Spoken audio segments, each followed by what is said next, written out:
The last thing I did before the world ended was file a compliance report.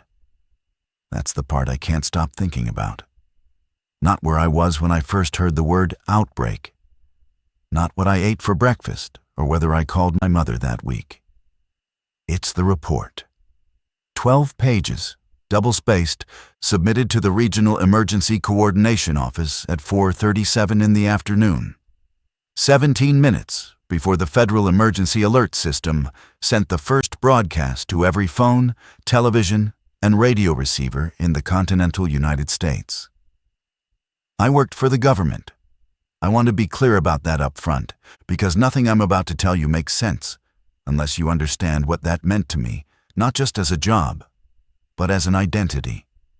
I was a regional compliance liaison for the Department of Interior's Emergency Management Division. I had a badge. I had a title that took 30 seconds to say out loud.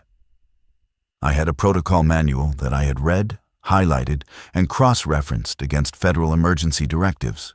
So many times, the binding had cracked down the spine. My name is Daniel Marsh, and I spent 11 years believing that the manual was the answer. The broadcast came in at 5:04 p.m. on a Thursday in late October.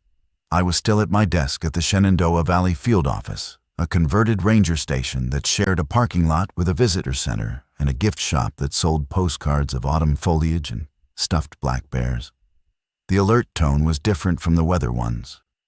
Sharper, more insistent. A frequency that hit behind the sternum rather than in the ears. This is an official emergency notification from the Department of Homeland Security. Reports of a rapidly spreading viral contagion have been confirmed across multiple metropolitan areas. Citizens are advised to proceed immediately to designated federal emergency shelters. Shelter locations are available through the FEMA Emergency Portal and your local emergency management office. Do not attempt to travel independently. Do not attempt to remain in unsecured locations. Proceed to your nearest shelter immediately. This is not a drill. I listened to it 3 times. Then I pulled up the FEMA portal, cross-referenced the shelter list against my own office's regional emergency deployment map, and began printing the documentation. I want you to understand the clarity I felt in that moment. Not panic, not fear. Something closer to relief, the clean, organized relief of a person who has spent a decade preparing for exactly this scenario and finally gets to use what they know. There was a plan. There had always been a plan. I had helped draft sections of the regional addendum to that plan.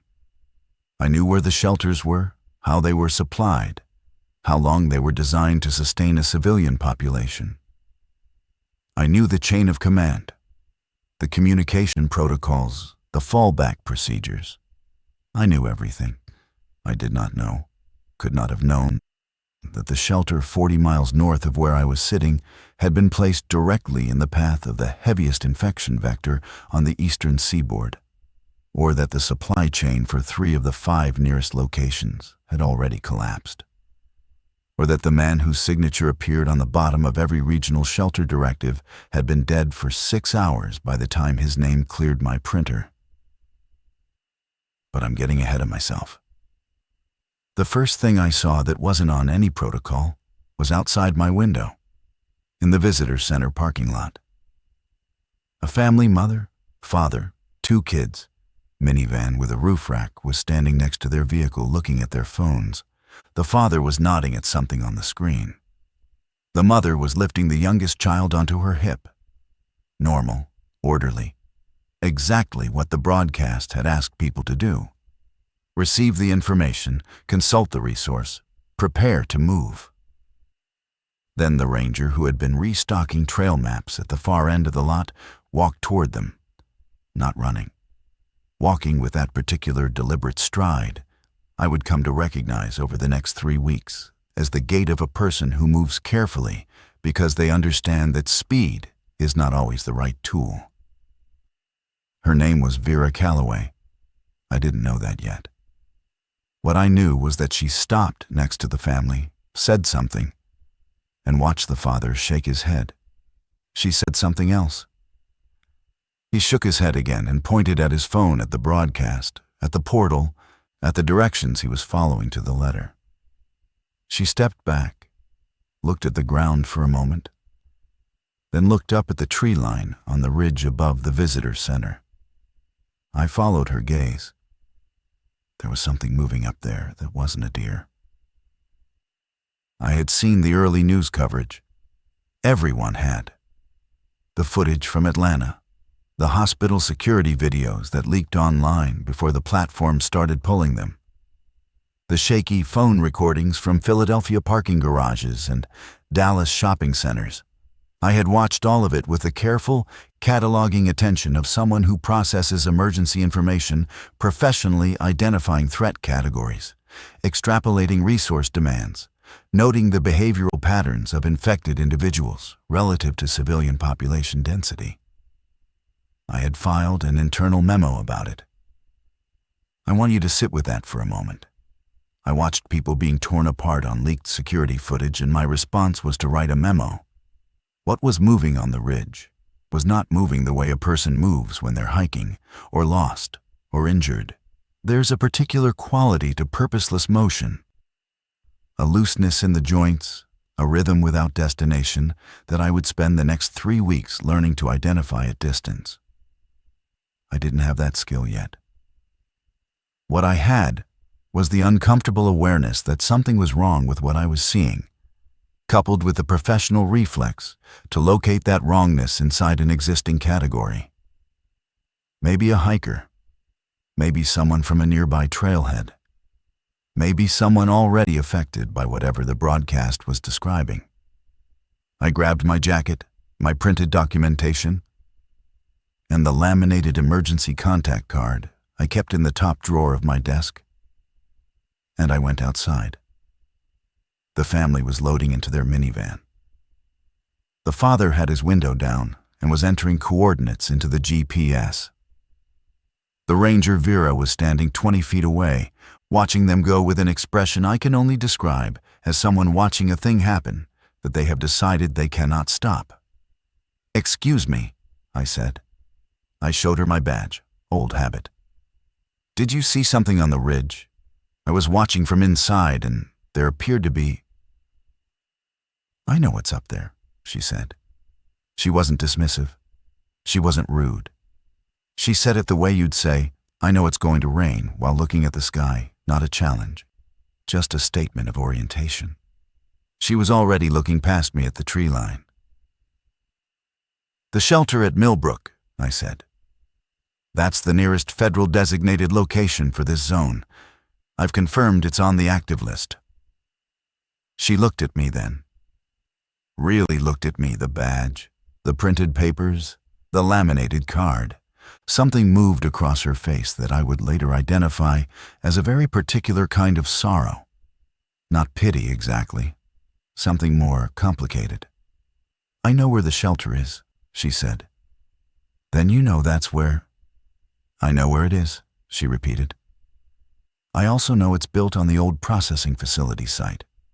It shares a utility corridor with the Millbrook Water Treatment Annex." She paused. "The annex has been offline for maintenance since September. It's not airtight." I opened my mouth.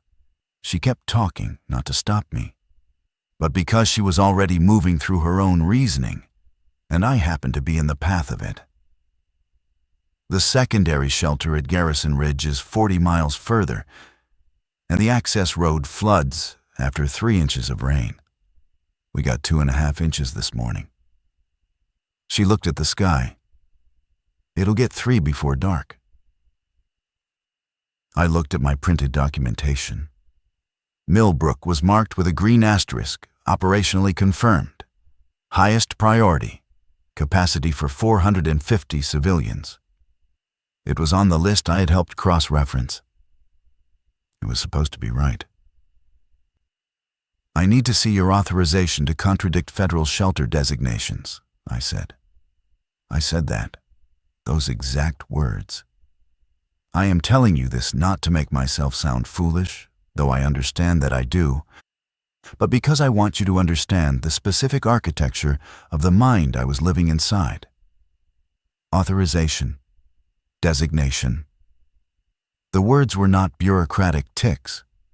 They were the actual structure of how I understood safety. If something was authorized, it was safe.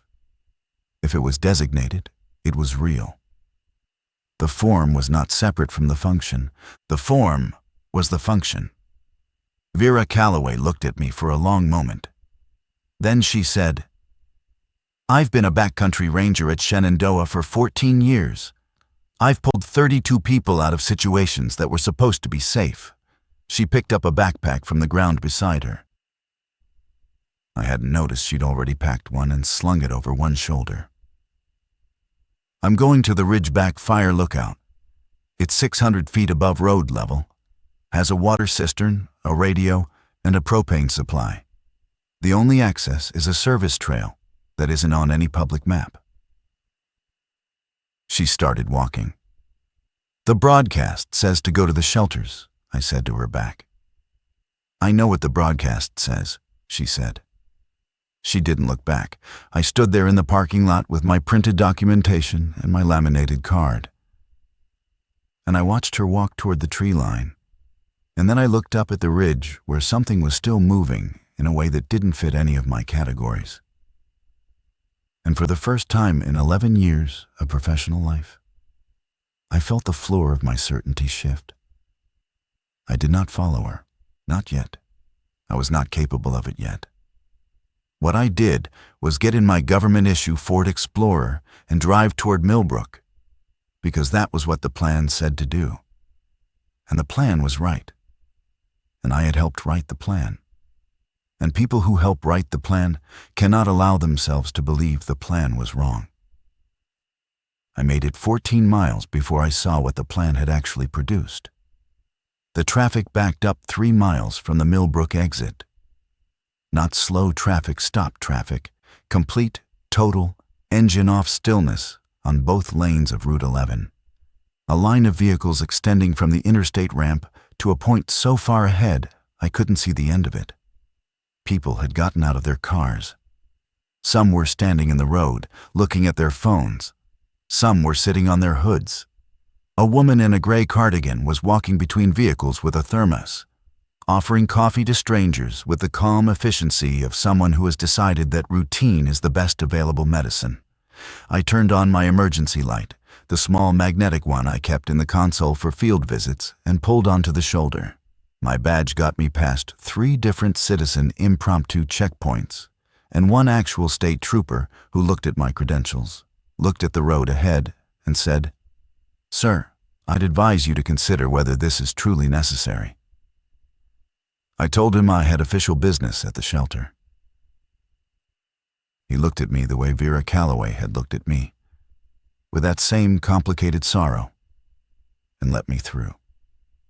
The Millbrook shelter had been established at the old Consolidated Minerals Processing Facility, a sprawling complex of low concrete buildings behind a chain-link perimeter, converted in 2019 under the Regional Emergency Preparedness Initiative, which I had attended the ribbon cutting for. There had been a sign. There had been a photo. I had shaken hands with the facility director and 3 elected officials. It was full. Not approaching capacity, full. Over full. The parking areas and surrounding access roads packed with vehicles, the line to the entrance extending 400 meters past the main gate. People were moving in single file through a check-in process administered by volunteers in orange vests who were using clipboards and paper forms because the digital check-in system had crashed. The noise was a particular kind of noise, not screaming, not chaos, but thousands of individual voices at the frequency of contained anxiety. A sound like something under enormous pressure, looking for a seam. I found the facility coordinator near the main building entrance. His name was Kevin Ostrander, and I had emailed him 11 times in the past 3 years about compliance documentation. He looked at me with the hollow, glassy focus of a person who had been awake for too long, making decisions they weren't qualified to make. "Marsh," he said, Good. I need the secondary intake protocols. What's the current capacity situation? I asked. We're at 640, rated for 450. He said it flat, like a number on a form. The HVAC is running on partial. The water pressure from the utility corridor is inconsistent. We've had 2 medical calls in the last hour. He paused. Both were people who came in already symptomatic. We processed them through because the protocol says to admit all presenting civilians. I looked at the line still moving through the gate. Kevin, I said slowly. The utility corridor, is that the one shared with the water treatment annex? It's all on the same system. Something cold moved through me then, not fear yet, but the precursor to fear. The moment when your mind begins assembling evidence it hasn't yet been willing to name. Have you been in contact with the annex? The annex has been offline since September. I know, but the ventilation. The protocol says admit all presenting civilians, he said again. And I understood that he wasn't being obtuse. He was doing exactly what I had done in the parking lot. Finding the sentence in the manual that covered this situation and holding on to it. Because the alternative was to admit that the manual had a gap.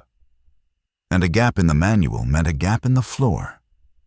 And the floor was all that was standing between Kevin Ostrander and the full weight of what was happening around him. I was the same. I understood it perfectly. I spent 40 minutes inside the Millbrook facility.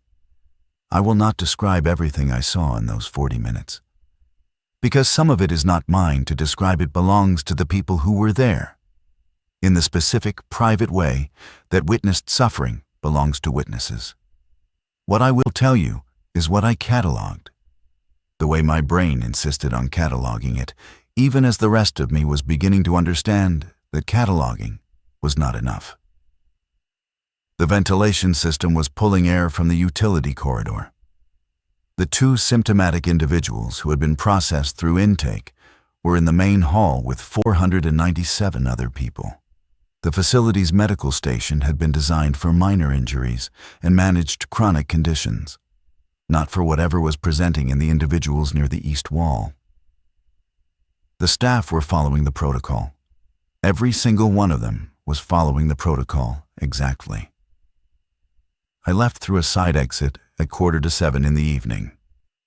I sat in my Explorer in the equipment yard, and I called the Regional Emergency Coordination Office.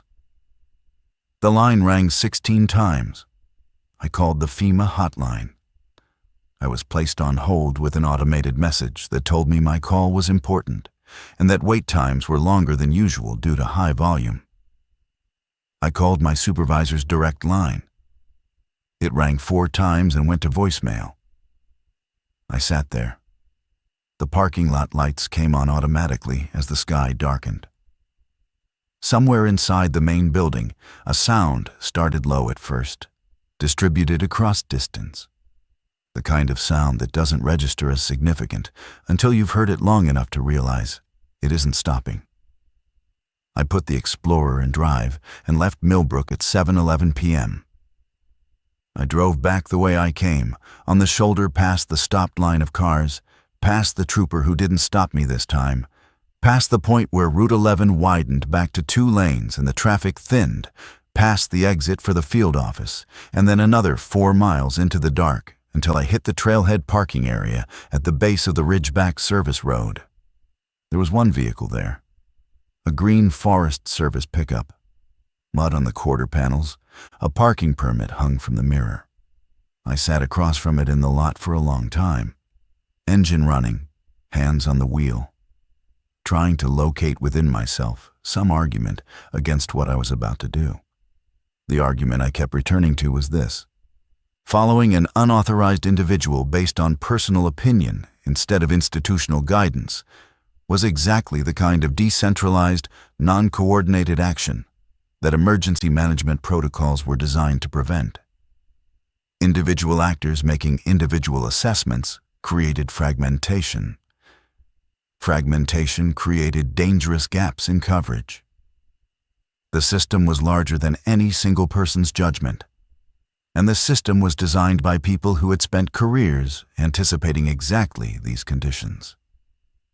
I had written a version of that argument in the regional addendum, Section 4, Paragraph 2, under the heading Civilian Compliance and Centralized Response Effectiveness.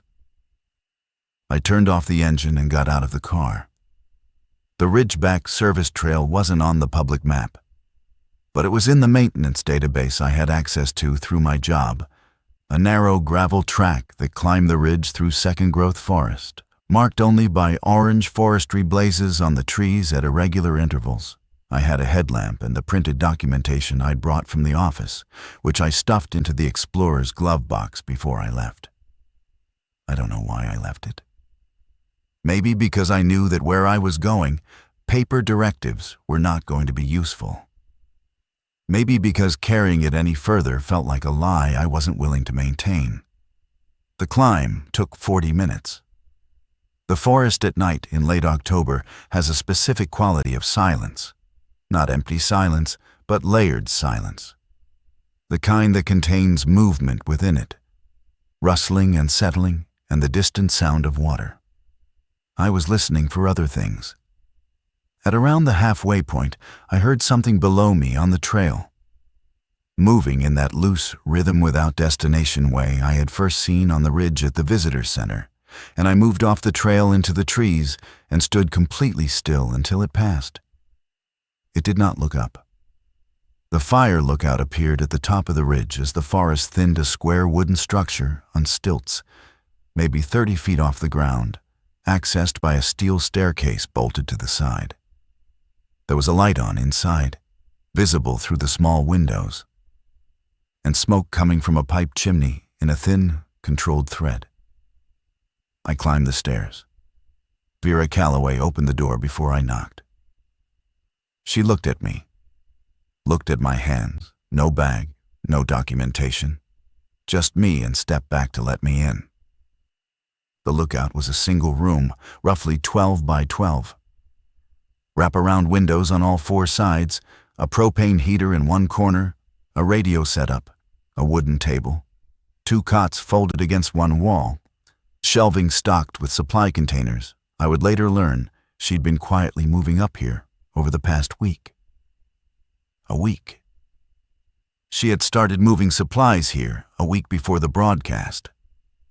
There was one other person inside, a teenage boy sitting on one of the supply containers, knees drawn up, headphones around his neck.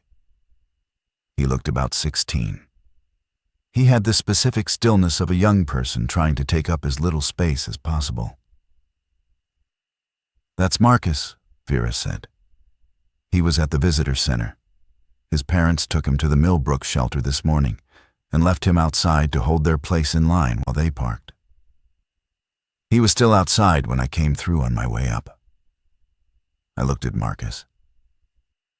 "They went inside," he said. His voice was controlled in the way that voice gets controlled when the alternative is to come apart completely. "They said they'd come right back out to get me." I sat down on the floor with my back against the wall and did not say anything, because there was nothing to say that wouldn't make it worse. Outside, through the west-facing windows, I could see the glow of Millbrook over the ridge line, not the facility lights, which would have been small and white. This was a different color, orange and spreading, the way light spreads when the source is not contained. She didn't explain herself that first night. I want to be clear about that because it's important Vera Calloway was not the kind of person who needed to be understood. She needed to be useful. And usefulness, for her, meant doing things rather than explaining them. What she did that first night was organize. She went through the supply inventory with Marcus, assigning him tasks with the particular tone of someone who understands that work is medicine not to distract, but to locate a person back inside their own competence, count the water containers, mark the propane level, checked the radio frequencies against the list on the wall. Marcus did each thing with the careful attention of someone clinging to procedure, because the alternative is the thing he can't look at directly. I understood that completely. I watched her work and tried to inventory what I actually knew, stripped of the frame I'd been using to organize it. What I knew: the Millbrook shelter was compromised, visibly, within hours of opening. I had seen it with my eyes, not through a report or a projection model, but through my actual eyes, standing in the actual room. The ventilation issue Vera had described was real. She had named it before I got there, before I saw it, which meant she had assessed it accurately based on information I had also had access to and failed to weight correctly. What I didn't know: how she had known, how she had made the assessment I couldn't make with the same information.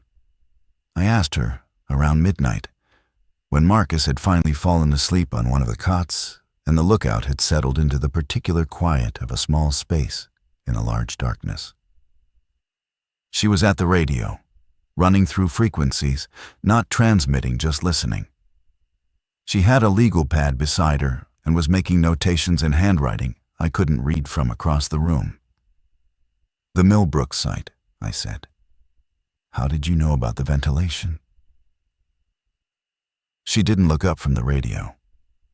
"I did a search and rescue call there 2 years ago. Hiker came in through the back fence to use the bathroom. There was an event at the facility. She collapsed. Carbon monoxide from a generator in the utility corridor. Poor ventilation." She paused. "I wrote a report."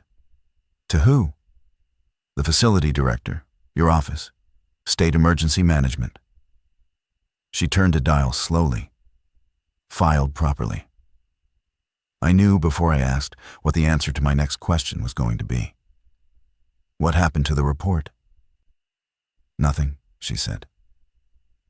She said it without bitterness, and that was worse than bitterness would have been. Bitterness implies surprise.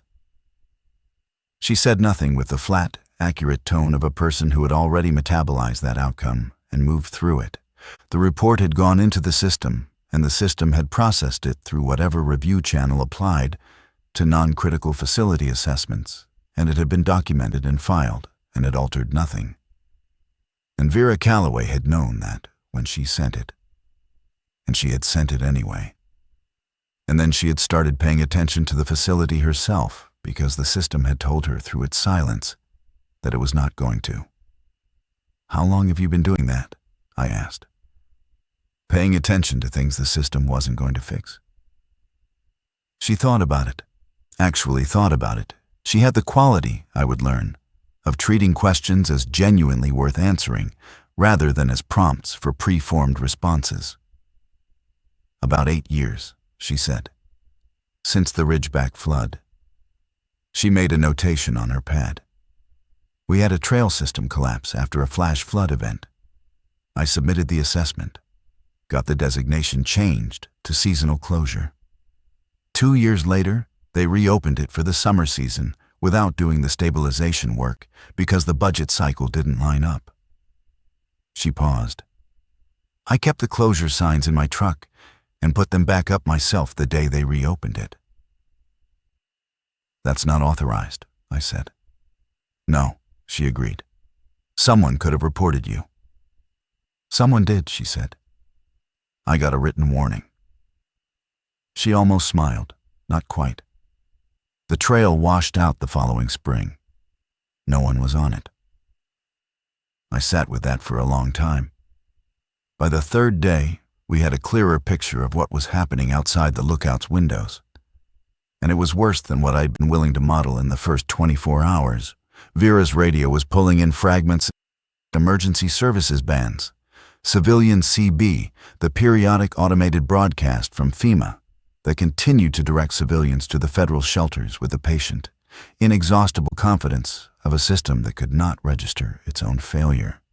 We heard from a state police dispatcher who was clearly off script, speaking to no one in particular on a channel she may not have realized was open. listing the shelters that had gone dark in the past 48 hours. Millbrook was on the list. So was Garrison Ridge, not the flooding, but something else.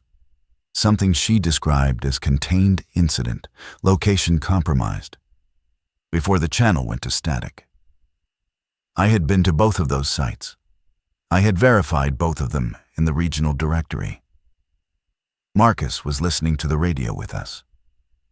I had stopped trying to manage what information he absorbed. It felt paternalistic and dishonest. And Marcus was not a child in any way that mattered anymore. What he was perceptive, which I had not initially appreciated because he was quiet, and I had mistaken his quiet for passivity. "They keep saying the same thing," he said on the third morning about the FEMA broadcast. "Even when the places don't work anymore, they keep saying them." "The broadcast is automated," I said. "So, no one's updating it?" I thought about that more carefully than I should have needed to. An automated emergency broadcast requires someone with the authority and the access and the institutional continuity to update it. If those conditions had failed, if the chain of command had fractured, if the people with update authority were gone or unreachable, the system would continue broadcasting its last confirmed state indefinitely, because the system had no mechanism to recognize its own obsolescence. "Apparently not," I said. Marcus looked at me with the expression of a teenager who has just confirmed something an adult was trying not to say directly. "So it's like a dead person still talking." I didn't answer, because the answer was yes.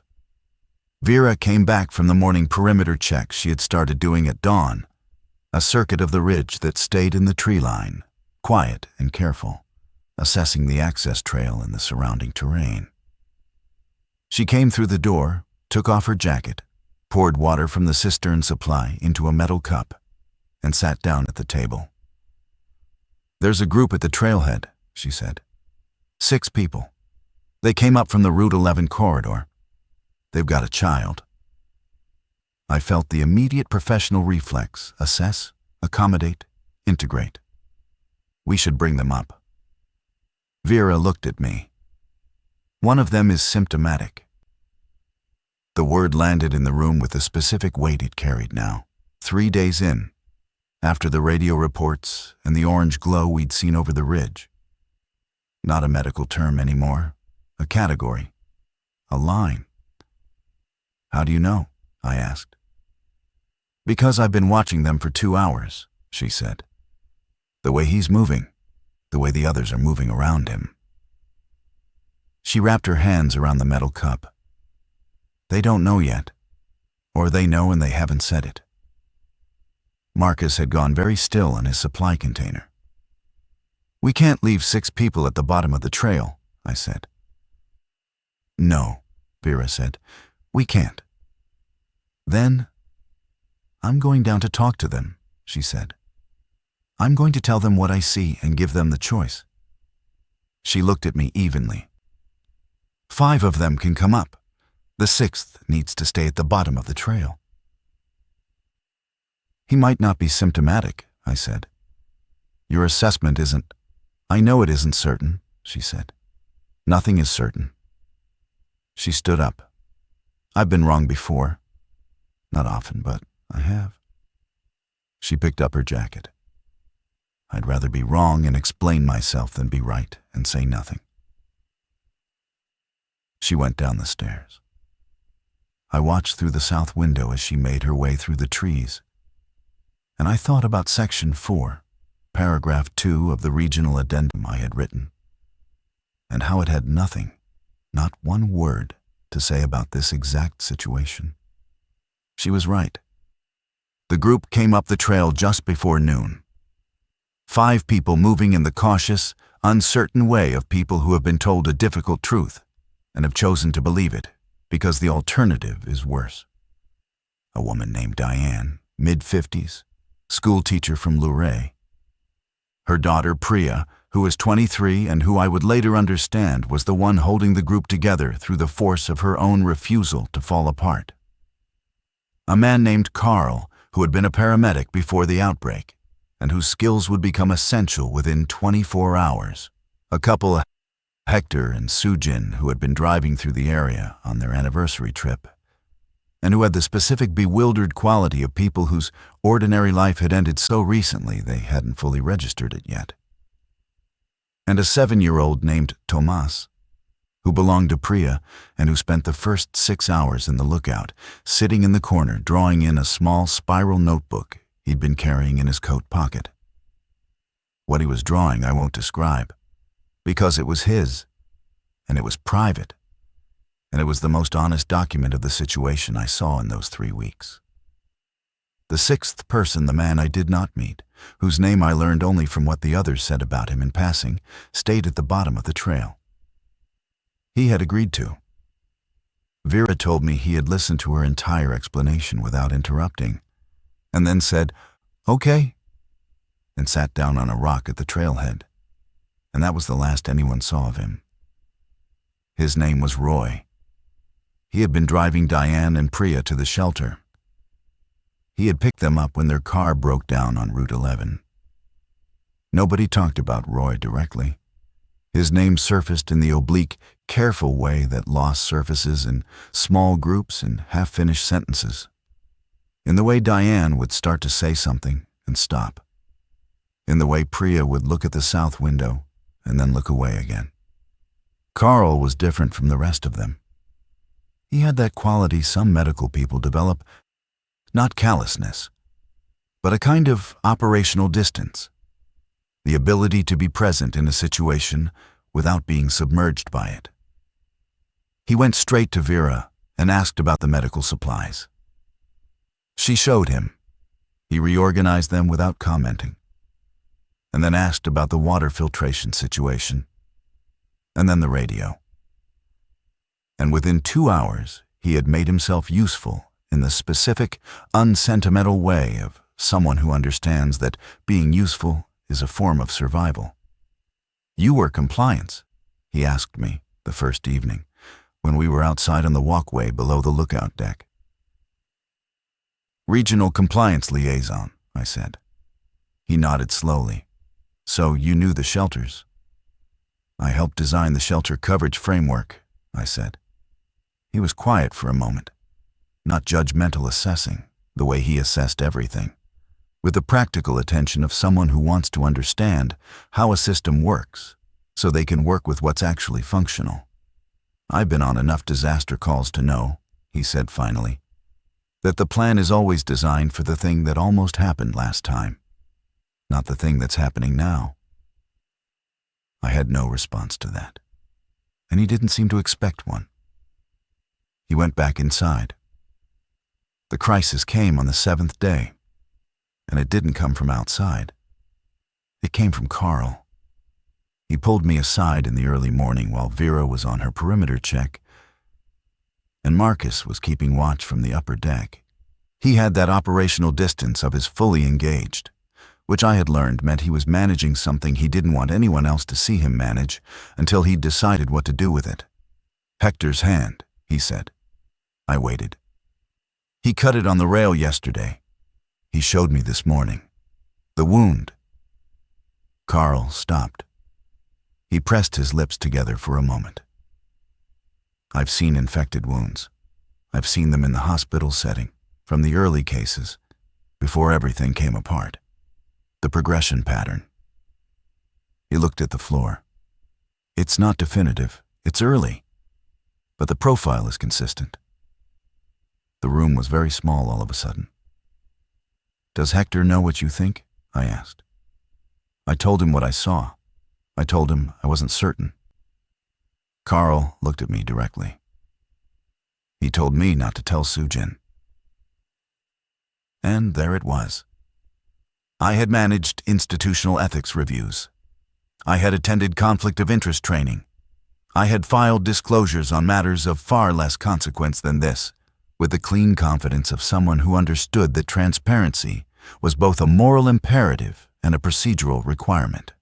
But the procedural requirement had assumed a system in which the disclosure went to someone else, and someone with authority, with the ability to act on it, through channels, with the legitimacy to make the call. The system was gone. The authority was me, or Vera, or Carl, who was already compromised by his promise to a dying man. "We have to tell Vera?" I said. "Yes," Carl said. "And Sujin." Carl was quiet. "Carl." "I know," he said. "I know we do. I gave my word to a man who has maybe 48 hours before the word doesn't mean anything anymore. And I know what we have to do." He looked at the window. I just needed someone else to say it. When Vera came back from her perimeter check, I told her. She listened without interrupting, in the way she listened to everything fully, without the distraction of composing a response while I was still talking. Then she went and sat with Sujin. I don't know everything that was said in that conversation. I was on the walkway with Marcus, both of us looking out at the tree line and not speaking. And I could hear voices through the glass, but not words. At one point, there was a sound that wasn't words at all. And Marcus put his headphones on and looked at the ridgeline, and I did the same. Hector left the lookout that evening.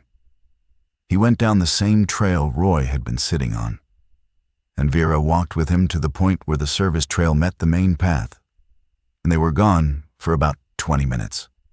When she came back, she was alone, and she went directly to the radio and began running through frequencies without speaking. Sujin sat with Thomas for the rest of the night, helping him draw in his notebook, and she held it together with a steadiness that made Carl, who was watching from across the room, have to look away twice. I filed nothing. There was nothing to file. I just sat with what had happened and tried to understand how much of what I called principle had actually been procedure this whole time, and what was left when the procedure was gone. The broadcast changed on the 9th day, not the content, the tone. For 9 days, the FEMA alert had maintained the flat, assured cadence of institutional authority. Proceed to designated shelters. Do not travel independently. Resources are being coordinated. On the 9th day, at 6:40 in the morning, the broadcast began with 10 seconds of silence before the automated message started. Then, instead of the standard sequence, a different voice came through live, unscripted, the signal patchy but audible. We were all awake. We had been awake since before dawn because Carl had spotted movement on the east side of the ridge that required everyone to be quiet and still for 90 minutes, while Vera made a slow, careful assessment from the upper deck. The voice on the radio was a man's. He identified himself as James Tollner, Deputy Director for Regional Continuity at FEMA's Charlottesville Satellite Office. He said he was transmitting because he felt the public deserved. And he used that word, deserved, with a cracked, exhausted emphasis that told you everything about how much it cost him to say it a current and accurate assessment. He said the Millbrook shelter had been fully compromised as of day 3. He said the Garrison Ridge shelter had been compromised as of day 5. He named 2 others. Then he stopped listing and said there were more, and he couldn't read all of them, and people who were at those locations should leave if they could. He said the plan had not accounted for the ventilation failure interaction with the infection vector. He said it had been assessed as a low-probability scenario in the 2021 model. He said that assessment had been wrong. He said he was sorry. The broadcast cut back to the automated message 30 seconds after he finished, and the automated message continued to direct people to the Millbrook shelter. None of us spoke for a long time. Then Marcus said quietly, to no one specifically, he said sorry. Yes, Vera said. Does that do anything? Vera looked at him. No, she said. But it's not nothing either. I thought about the compliance report I had filed at 4:47 p.m. on the day the world ended. 12 pages, double-spaced. Section 3 had been a risk assessment for the regional shelter network. I had rated the Millbrook ventilation system as requiring routine monitoring. Not flagged, not escalated. Routine. I hadn't gone to look. I had reviewed the existing assessments and rated them against the compliance rubric. I had processed the information the system gave me and generated a document that told the system what it already believed about itself. I had filed it. "I need to say something," I said. Everyone looked at me. The ventilation issue at Millbrook, Vera reported it 2 years ago. It was filed with my office. I looked at the floor. I don't know if I saw it. I processed hundreds of facility assessments in the past 2 years. I don't know if that report reached my desk, or if it reached my desk and I weighted it against the facility's existing compliance rating, or if... I stopped, tried again.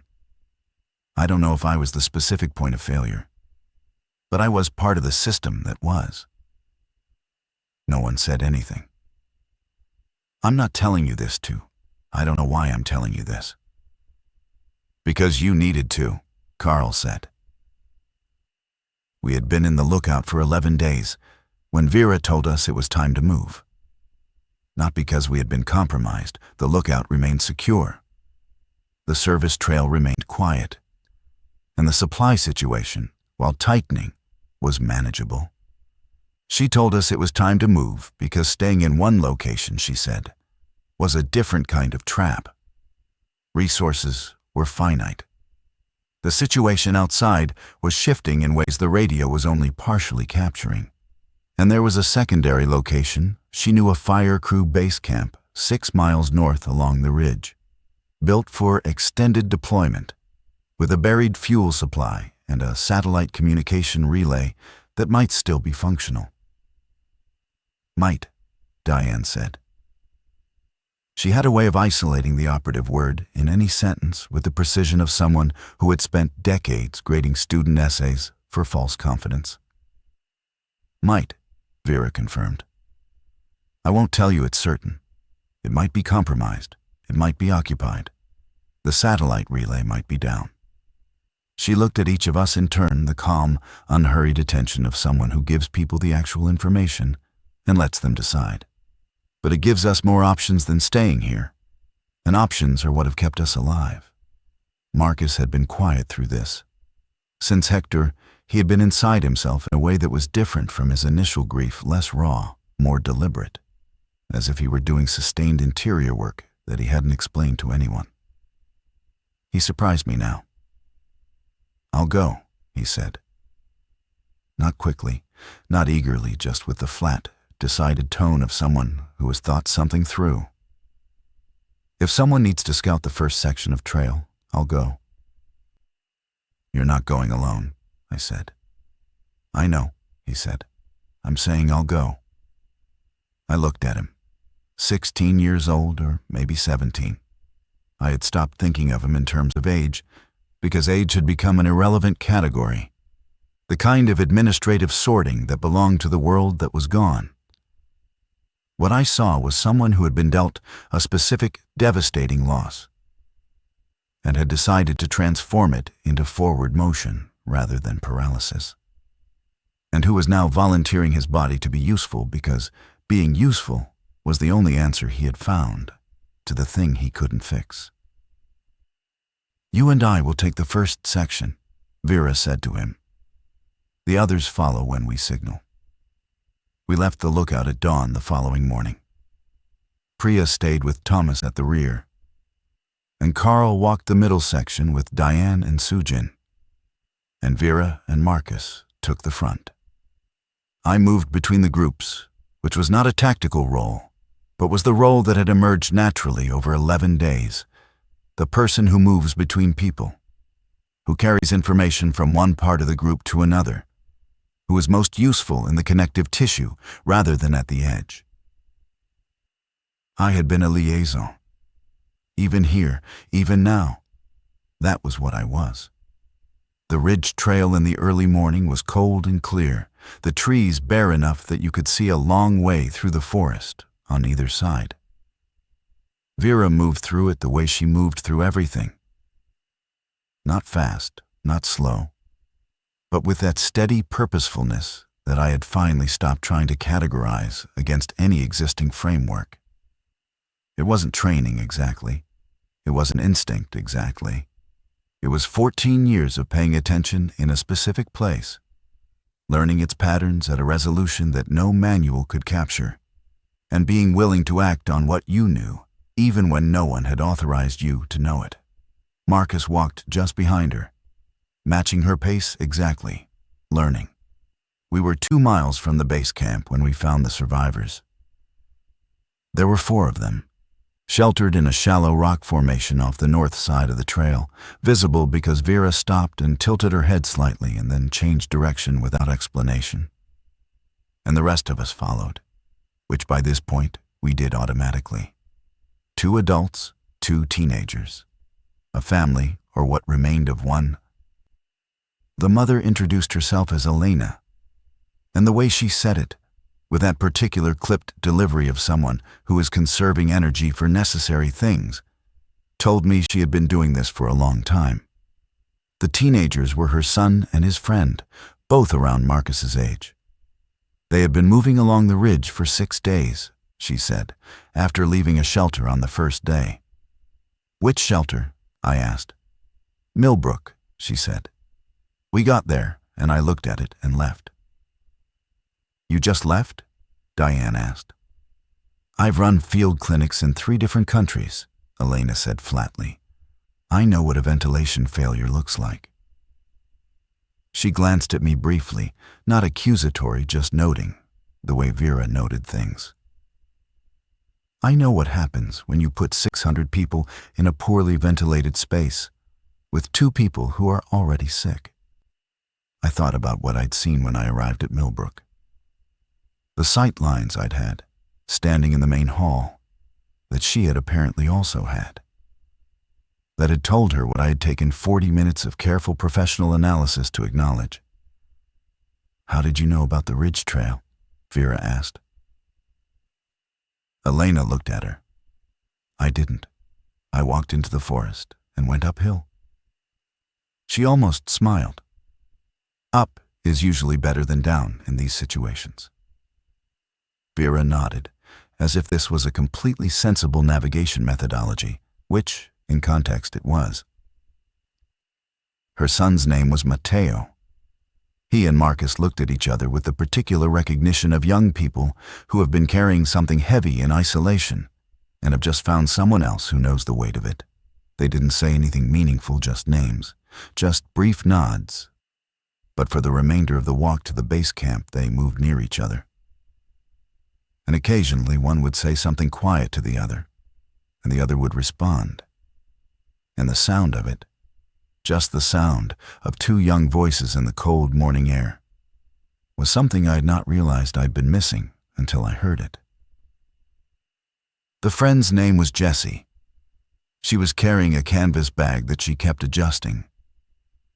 And I noticed that she was the one who had been keeping watch during our approach, tracking the tree line, reading the stillness, doing it with the unself-conscious competence of someone who had turned themselves into a sensor because that was what the situation required. Carl fell in beside Elena and they began a quiet, efficient information exchange, medical resources, observed symptoms, the timeline of their movement, professional to professional, in the shorthand of people who share a frame of reference. I walked at the back for a while, watching the group move through the trees. 10 people, 11 counting Tomas, if you counted him the way he deserved to be counted, which was completely. 11 people who were alive because of a combination of Vera's particular knowledge, a few individual departures from protocol, and the specific cumulative consequence of 100 small decisions made without authorization. Not a team, not a unit. Something less organized and more durable than either of those things. The base camp was intact. Not pristine, the main supply building had a broken window that had let in weather, and the equipment shed had been opened and partially cleared, probably by Forest Service personnel evacuating early. But the structures were sound. and the buried fuel supply was accessible, and the satellite relay, after 30 minutes of Carl and Elena working through the activation sequence, came online with a static, heavy but functional signal.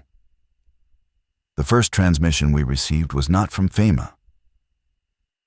It was from a network of backcountry rangers operating out of several national parks along the Appalachian Corridor, Shenandoah, George Washington National Forest, parts of the Blue Ridge Parkway system. Not an official organization, not a designated emergency response body. A loose coordination of people with the same specific skills, doing the same specific thing, moving through terrain they knew, pulling people out of compromised locations, directing them to higher ground. Vera listened to the transmission with both hands flat on the table, very still. "How many groups are they coordinating?" she asked. The voice on the relay took a moment to respond.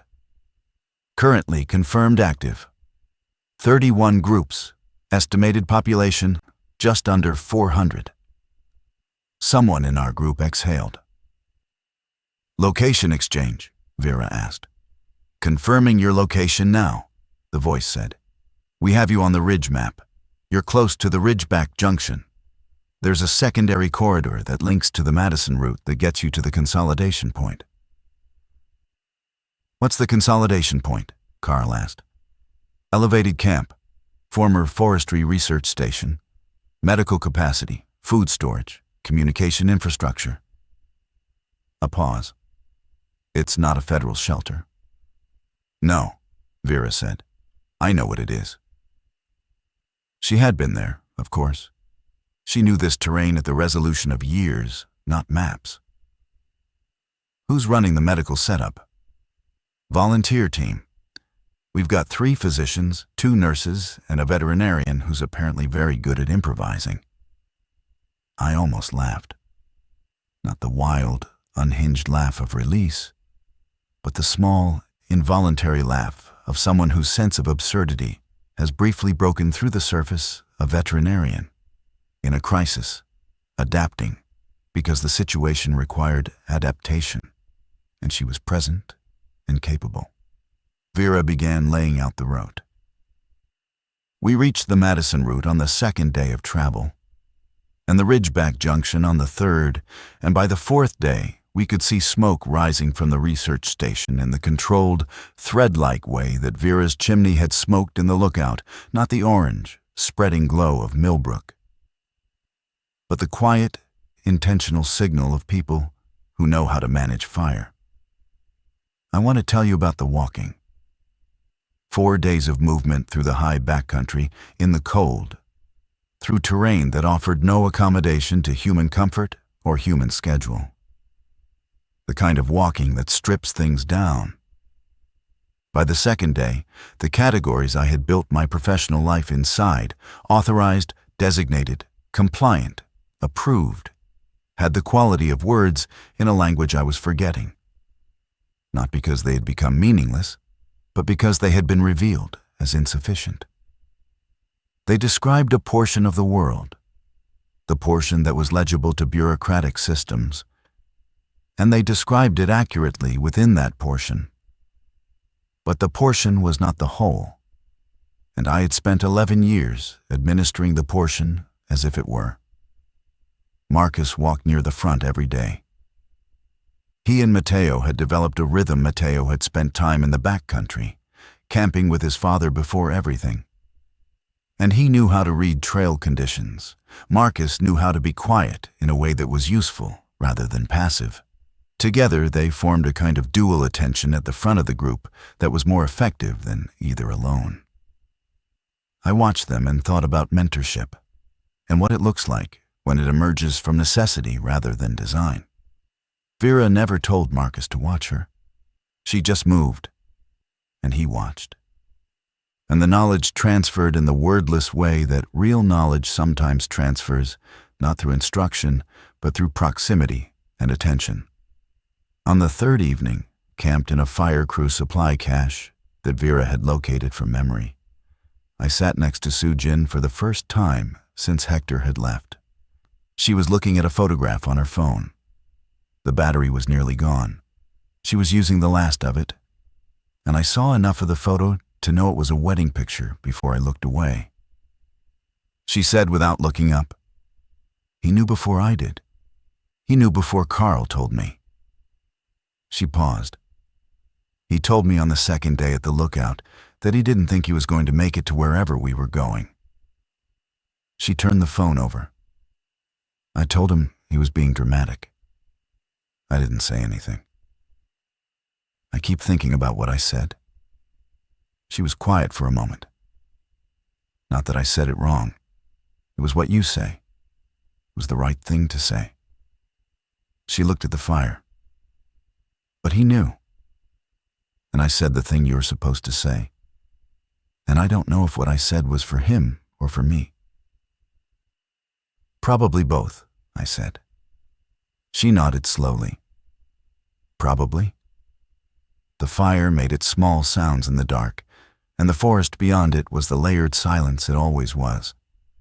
And the group settled into the specific rest of people who were very tired and still moving forward. The research station was more than I'd been prepared for.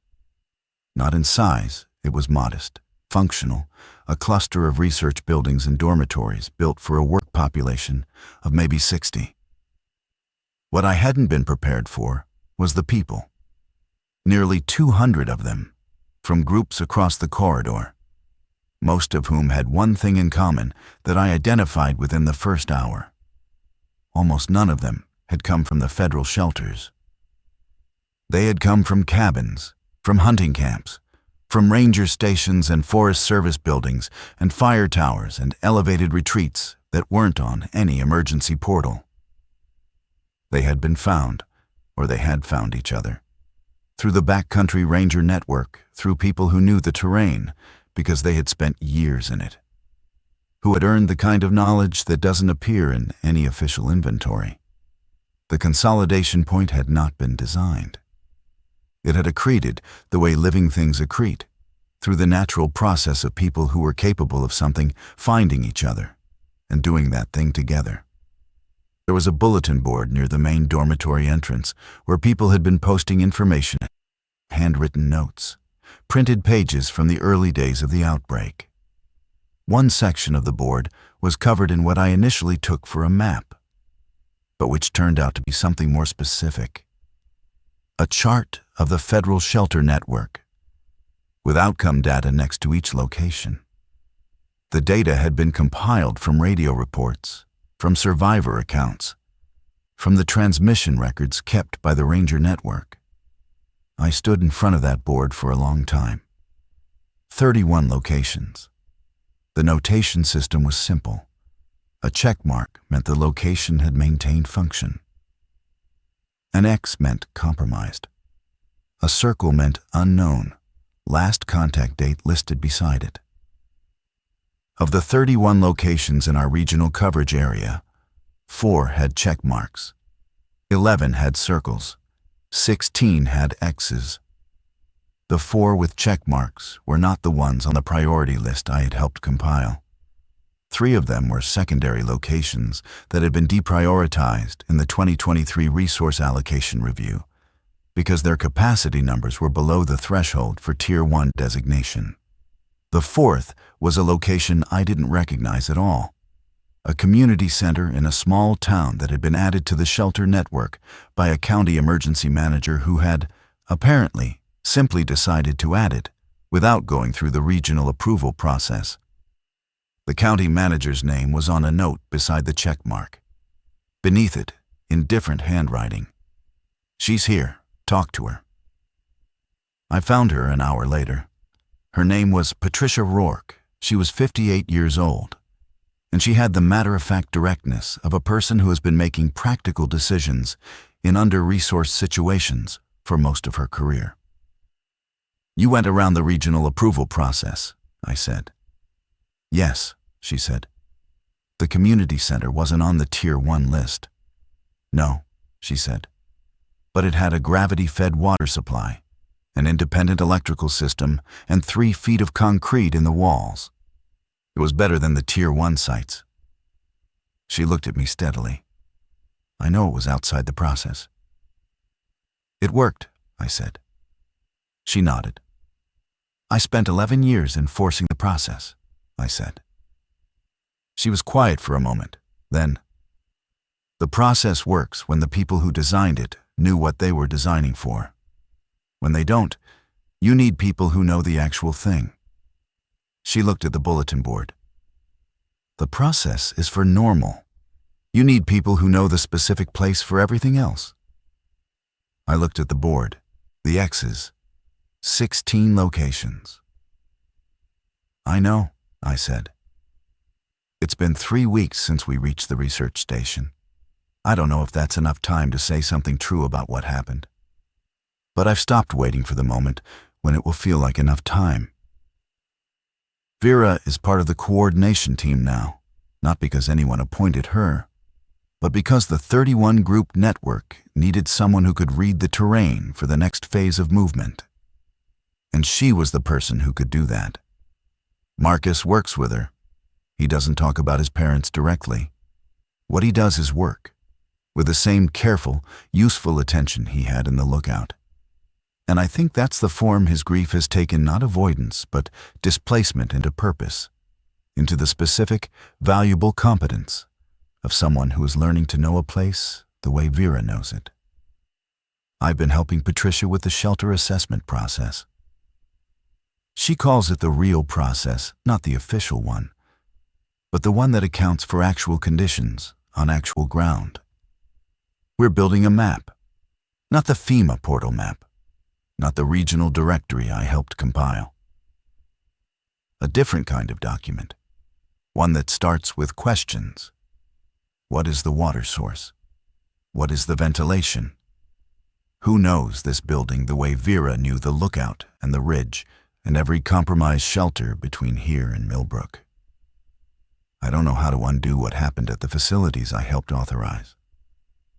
I have thought about whether that's the right way to frame it, whether undo is even a category that applies to irreversible things. What I think, more precisely, is this. I am not the same professional I was, and that is not a recovery. It is not a lesson applied. It is a permanent alteration in the structure of how I understand the relationship between a document and a life. The manual was not wrong. The manual was insufficient. Those are different failures, and I spent 11 years treating them as the same. Vera told me something last week while we were reviewing the next corridor assessment.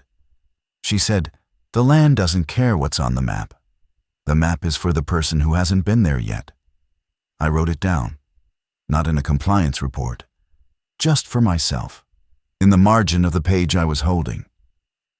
I think that's where I am now, someone who hasn't been where I'm going.